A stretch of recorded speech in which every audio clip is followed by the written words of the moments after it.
नमस्कार। शुरुआत करते हैं बड़ी खबर के साथ जो वाराणसी से है, जहां पर थाने में बर्थडे मनाया गया है। लंका थाने में दरोगा ने बर्थडे मनाया है। थानेदार भारत भूषण का वीडियो वायरल हो रहा है।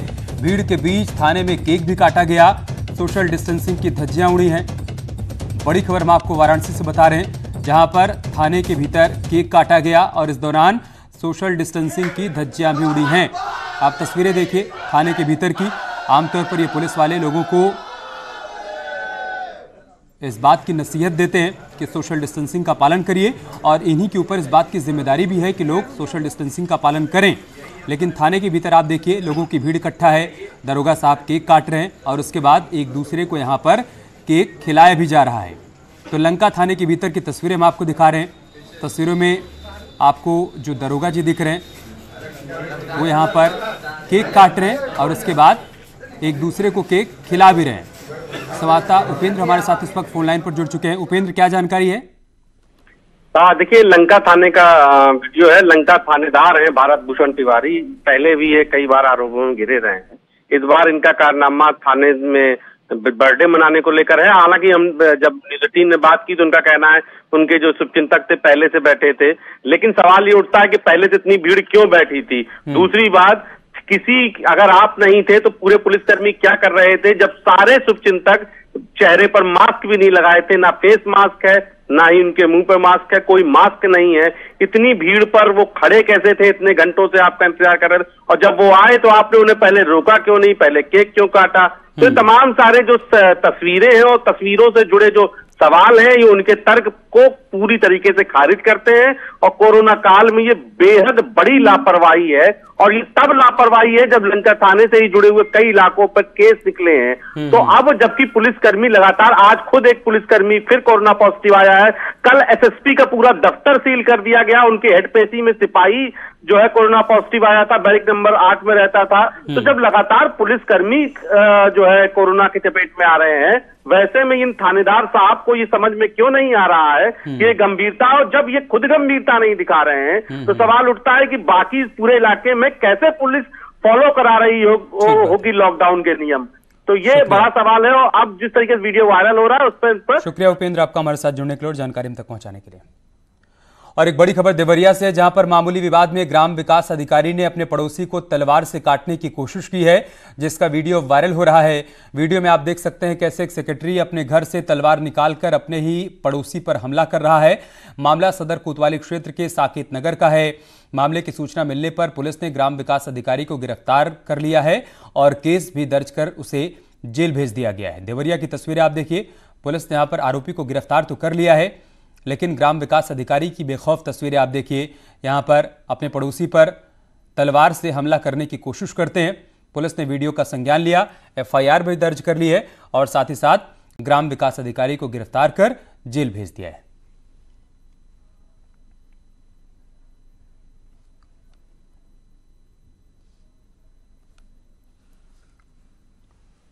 तो देवरिया की तस्वीरें हम आपको दिखा रहे हैं। देखिए, ग्राम विकास अधिकारी अपने घर से निकलते हैं और पड़ोसी की तरफ आगे बढ़ते हैं, हाथ में तलवार लिए हैं, हमला करते हैं और इस दौरान किसी ने ये वीडियो अपने मोबाइल में कैद कर लिया। पुलिस ने इसका संज्ञान लिया है और कार्रवाई करते हुए तस्वीरों में जिस शख्स को आप देख पा रहे हैं इनको गिरफ्तार कर जेल भेज दिया है। ग्रेटर नोएडा के पंचशील अपार्टमेंट में मीटर लगाने को लेकर बिल्डर से लोगों का विवाद हो गया। इस विवाद के बीच बिल्डर ने लोगों पर पिस्टल तान दी। इसकी शिकायत लोगों ने पुलिस थाने में की है, लेकिन पुलिस ने लोगों के आरोपों को खारिज कर विवाद को दबाने की कोशिश की है। तो ग्रेटर नोएडा से खबर हम आपको बता रहे हैं। पंचशील अपार्टमेंट का यह पूरा मामला है। यहाँ के निवासियों का कहना है कि मीटर लगाने को लेकर बिल्डर के साथ उनका विवाद हुआ और इस दौरान बिल्डर ने उन पर पिस्टल तान दी। संवाददाता प्रीति हमारे साथ जुड़ चुकी हैं। प्रीति, क्या जानकारी है? सबसे पहले तो मैं ये बता दूं कि ये जो पंचशील वाला जो केस हुआ है उसमें मीटर लगाने को लेकर विवाद हुआ था, लेकिन पुलिस की जो कार्रवाई की गई है, पुलिस ने अब कार्रवाई की है और पुलिस ने इस मामले का संज्ञान लिया है। पहले जरूर वो मना कर रहे थे, लेकिन अभी उन्होंने इस मामले का लिया है और एफआईआर दर्ज हो गई है और साथ ही 2 लोगों को गिरफ्तार भी किया गया है। आर्म्स एक्ट के तहत एफआईआर दर्ज की गई है। पहले जो कार्रवाई की गई थी उसमें ये बात निकल के सामने आ रही थी कि बहुत शुक्रिया प्रीति आपका हमारे साथ जुड़ने के लिए और जानकारी हम तक पहुंचाने के लिए। और एक बड़ी खबर लखनऊ से आ रही है। 13 हत्याकांड में फांसी की सजा पाए आरोपी को हाई कोर्ट से बरी कर दिया गया। लखनऊ बेंच ने सेशन कोर्ट के फैसले को खारिज कर दिया। 2013 में अंबेडकर नगर का ये मामला है। युवक पर मां, पत्नी और 4 साल के बेटे की हत्या का आरोप है। उसे सेशन कोर्ट से फांसी की सजा हुई थी, लेकिन हाई कोर्ट ने उसे बरी कर दिया है। ये बड़ी खबर हम आपको लखनऊ से बता रहे हैं। 13 हत्याकांड मामले में जिस शख्स को सेशन कोर्ट ने फांसी की सजा सुनाई थी, उसे हाई कोर्ट ने बरी कर दिया है। सेशन कोर्ट के फैसले को हाई कोर्ट ने खारिज कर दिया है। 2013 का मामला है अंबेडकर नगर का। यहां पर युवक ने अपनी मां, पत्नी और 4 साल के बेटे की हत्या कर दी थी, जिसके बाद सेशन कोर्ट से उसको फांसी की सजा सुनाई गई थी। मामला हाई कोर्ट पहुंचा। हाई कोर्ट में सुनवाई के बाद कोर्ट ने उसे बरी कर दिया।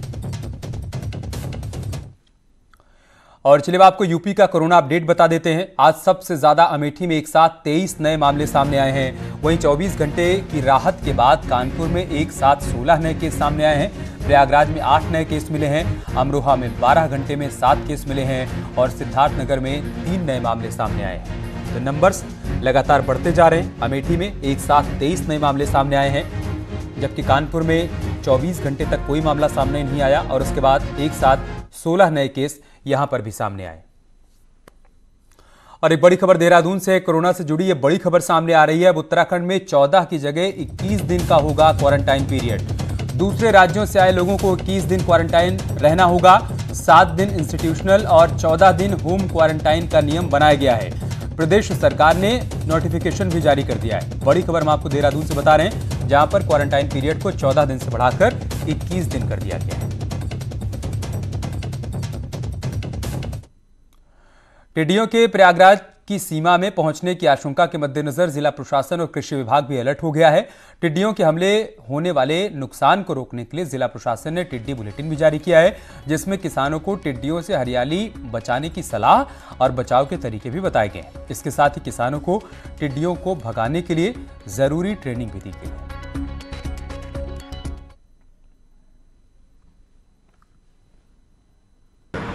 इसको देखते हुए जिला प्रशासन ने हमारी तरफ से जो है किसी रसायनों की व्यवस्था कर चुका है। मेलाथियान हमारे पास करीब 1000 लीटर है। क्लोरोपाइरिफास भी हमारे पास है। और इसके लिए जो है हम लोग लगातार मीडिया के माध्यम से हम लोग प्रचार प्रसार किया जा रहा है। प्रयास यह किया जा रहा है कि किसानों को जो है इसका डेमोन्स्ट्रेशन मॉक ड्रिल करके भी दिखाया गया कि किस तरह का हम आएगी टिड्डियाँ तो किस तरह कंट्रोल करना है। किसान भाई जो है अपना शोर वाली जो है जितना भी जो है नोल, ढोल, नगाड़ा, बर्तन, ताली ये सब बजाकर जो है न बैठने के लिए प्रयास किया जाए। तो एक तो मैकेनिकल हमारे की बात करते हैं कि पहले शोर देकर उसको भगाने की बात करते हैं।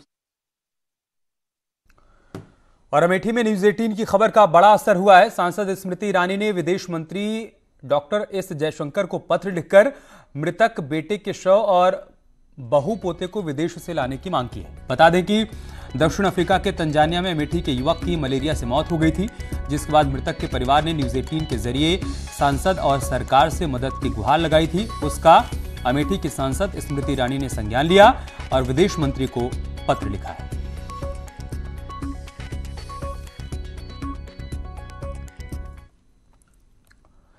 कानपुर मेडिकल कॉलेज की प्राचार्य आरती लाल चंदानी के एक वायरल वीडियो से बवाल मच गया है।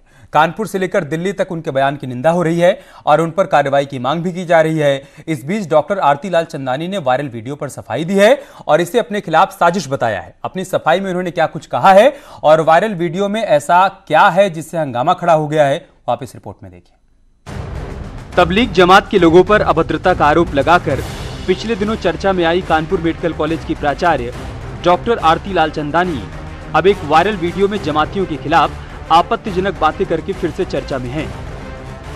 वायरल वीडियो में उन्होंने क्या कुछ कहा है वो हम आपको बाद में दिखाएंगे। पहले देखिए बयान पर बवाल मचने के बाद आरती लाल चंदानी ने सफाई क्या दी है। हमारे कुछ बयान को दबाव में डाल के स्टिंग करके कोई मेरा इंटरव्यू नहीं है, कोई बयान नहीं है और ये कोई रिकॉर्डिंग हमारे संज्ञान में नहीं है। ये एक तरह का स्टिंग सुपर इम्पोज करके, मॉफ करके, प्रोवोक करके, बीच में बोल के और इन लोगों ने माहौल बिगाड़ने की कोशिश की है। इन लोगों को तो सख्त सजा मिलनी चाहिए। मैं अपने सारे मुस्लिम भाई बहन, हमारे जितने समाज के लोग हैं, पूरे मुस्लिम समाज, पूरी दुनिया के हाजी जी के सामने उनकी भावना को ठेस पहुंचाने के लिए माफी मांगती हूँ। चलिए अब आपको वो वायरल वीडियो दिखाते हैं जिसकी वजह से हंगामा खड़ा हुआ है। वीडियो में डॉक्टर आरती लालचंदानी पत्रकारों से बातचीत कर रही हैं और तबलीग जमात के लोगों की वजह से खड़ी हुई समस्या का जिक्र कर रही हैं। कहना नहीं चाहिए पर ये टेररिस्ट हैं और इनको हम वीआईपी ट्रीटमेंट दे रहे हैं और खाना पीना ये अपना रिसोर्सेज इन पे एग्जॉस्ट कर रहे हैं, अपने डॉक्टरों को बीमार कर रहे हैं, इनके लिए अपना खाना खत्म करा रहे हैं, होटल का बिल पे कर रहे हैं। हम लोग रोज लाख सवा लाख रुपया होटल बिल पे कर रहे हैं।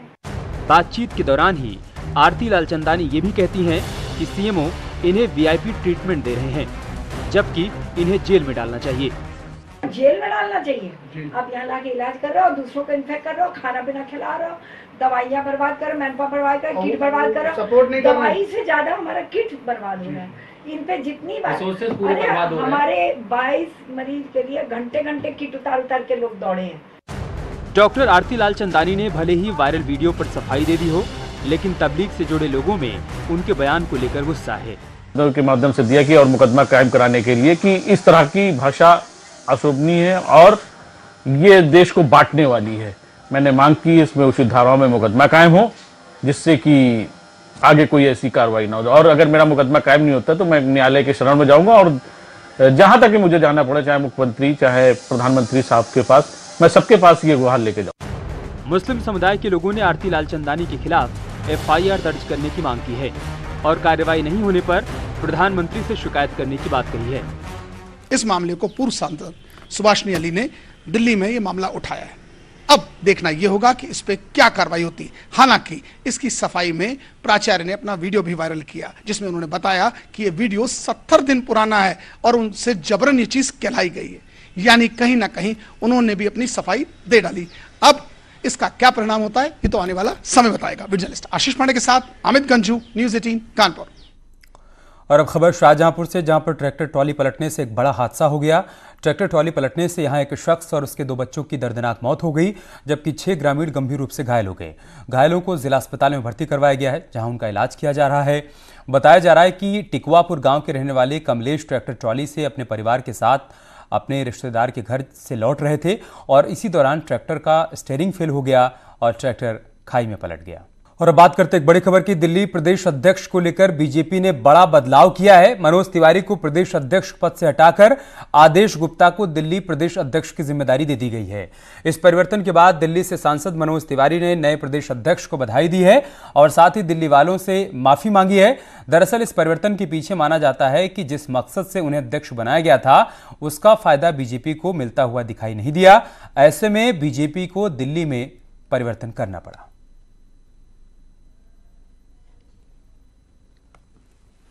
पार्टी का संविधान है कि 3 साल के लिए ही अध्यक्ष होते हैं, तो 3 साल बाद उसको चेंज होना ही होता है। प्रदेश अध्यक्ष, राष्ट्रीय अध्यक्ष, किसी किसी को 2 कार्यकाल मिलता है। तो हमने अपना कार्यकाल पूरा भी किया और 6 महीना एक्स्ट्रा भी हो गया। तो ये एक पार्टी का संवैधानिक रीत नीति है जिसको पालन कर रहे हैं हम लोग और मैं अपने शीर्ष नेतृत्व का बड़ा शुक्रगुजार हूँ। बनारस शौकीनों का शहर है और शहर की फिजा भी उसी तरीके से अल्हड़ है। पिछले कुछ दिनों से लोग खास बनारसी ठंडाई को याद कर रहे थे जो अब नियमों में छूट मिलने के बाद फिर से लोगों को ताजगी और राहत दे रही है। लेकिन इस बीच एक तस्वीर आ गई थी कन्नौज से जो हम आपको दिखा रहे थे। यहाँ पर आग लग गई जिसकी वजह से मुश्किल खड़ी हो गई। तो कुल मिलाकर कन्नौज से जो तस्वीर सामने आई उसको एक बार फिर से हम आपको दिखाते हैं। ट्रक में यहाँ पर आग लग गई। संदिग्ध परिस्थितियों में ट्रक में आग लगी। ट्रक में वेल्डिंग का काम चल रहा था। छिबरामऊ के नॉर्मल रोड का ये मामला है। कन्नौज की तस्वीरें आप देखिए जहां पर ट्रक में अचानक से आग लग गई और देखते देखते आग ने पूरी ट्रक को अपनी चपेट में ले लिया। बताया जा रहा है कि ट्रक में आग कैसे लगी ये साफ नहीं हो पाया है। उस दौरान वेल्डिंग का काम चल रहा था, इसलिए आशंका है कि शायद वेल्डिंग के दौरान ही चिंगारी उठी और उससे ट्रक में आग लगी और देखते देखते पूरा का पूरा ट्रक जल गया। कन्नौज के छिबरामऊ के नॉर्मल रोड का मामला है जहां पर पूरा का पूरा ट्रक आग में जलकर खाक हो गया। 14 चक्का है 14 गायब हो। और जैसा कि हम आपको बता रहे थे कि बनारस शौकीनों का शहर है और शहर की फिजा भी उसी तरीके से अल्हड़ है। पिछले कुछ दिनों से लोग खास बनारसी ठंडाई को याद कर रहे थे, जो नियमों में छूट मिलने के बाद अब एक बार फिर से लोगों को तरोताजा कर रही है।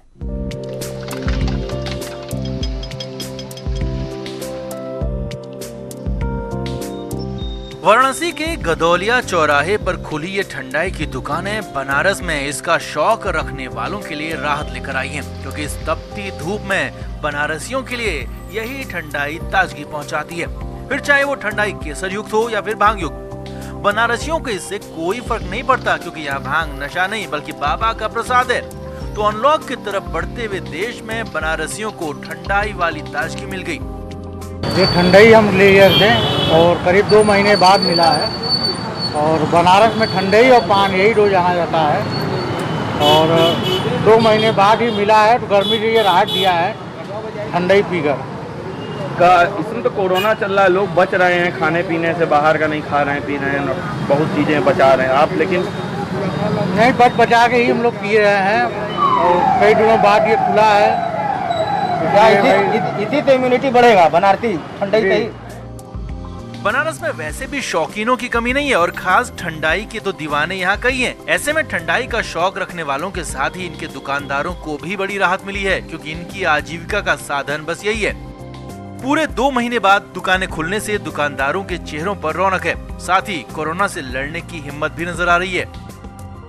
देखिए, एक तो गर्मी का सीजन है और ठंडाई सीजन पेय पदार्थ है, और इसके साथ इस ठंडे में दूध है, काजू है, मलाई, बादाम, गोल मिर्च है ना, काफ़ी पौष्टिक चीज़ें इसमें मिलती हैं, जिसमें हम ठंडाई पीने के बाद अपने शरीर की रोग प्रतिरोधक क्षमता इसे लोग बढ़ा सकते हैं और उसको पीते हैं।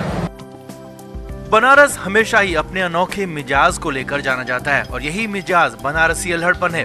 अब कैसी भी समस्या हो, हर हर महादेव के जयघोष और भांग की खुशबू में उसे लपेट दिया जाता है, और यही हाल इन दिनों ठंडाई की दुकानों में नजर आ रहा है। न्यूज़ 18 के लिए वाराणसी से रवि पांडे की रिपोर्ट। गले में गमछा डाल सफेद शर्ट और खाकी पैंट पहने अभिनेता अक्षय कुमार का एक वीडियो सामने आया है, जिसमें वो काम पर जाते हुए दिख रहे हैं, लेकिन इस दौरान अक्षय पूरी सावधानी बरत रहे हैं और लोगों की नसीहत भी लोगों को दे रहे हैं कि लोग कैसे इस बीमारी से बच सकते हैं। ये वीडियो स्वास्थ्य मंत्रालय ने जारी किया है। अरे बबलू, लॉकडाउन खुलते ही टहलने निकल पड़े, महामारी अभी फैली हुई है। सरपंच जी, टहलने नहीं, काम पे वापस जा रहे हैं। तुझे डर नहीं लगता वायरस पकड़ लेगा? पहले थोड़ा बहुत डर लगता था, फिर पता चला कि अगर मैंने पूरी सावधानी बरती तो ये बीमारी होने की संभावना कम है। सबसे महत्वपूर्ण है ये मास्क। काम पर मास्क हमेशा पहनूंगा, समय समय पर हाथ धोता रहूंगा और दूसरों से हर वक्त कम से कम 2 गज की दूरी बनाए रखूंगा। खुद को, दूसरों को और अपने परिवार वालों को भी सुरक्षित रखूंगा। अरे भाई, मेरी जिम्मेदारी बनती है तुझे चेतावनी देना, सो दे दिया। जब देश के मेडिकल और स्वच्छता कर्मचारी रोज कोरोना वायरस से लड़ने का काम कर रहे हैं, तो हमारी भी तो जिम्मेदारी बनती है अपना काम करने की। बबलू, तुझे कुछ हो गया तो? हजारों लोग इस बीमारी को हराकर ठीक हो चुके हैं, और अगर किसी कारण मुझे ये बीमारी हो भी जाए तो सरकार ने अस्पताल में हमारे इलाज के लिए पर्याप्त व्यवस्था कर रखी है। ये घबराने का वक्त नहीं, एक दूसरे का हौसला बढ़ाने का वक्त है। अरे ऐसे क्या देख रहा है? तू काम पे जाएगा, मैं नहीं जाऊंगा, नाक नहीं कट जाएगी मेरी। चलो। मास्क। हाँ, मास्क। अरे नाक तो ढक लो। हाँ। कोरोना वायरस से हमें लड़ाई जारी रखनी पड़ेगी, और उससे डर कर नहीं, पूरी सावधानी के साथ डट कर चलिए। रुकी जिंदगी को आगे बढ़ाएं, देश को आत्मनिर्भर बनाएं। जय हिंद। और चलिए, इसके साथ इस बुलेटिन में इतना है, लेकिन खबरें जारी हैं, बने रहिए हमारे साथ। नमस्कार।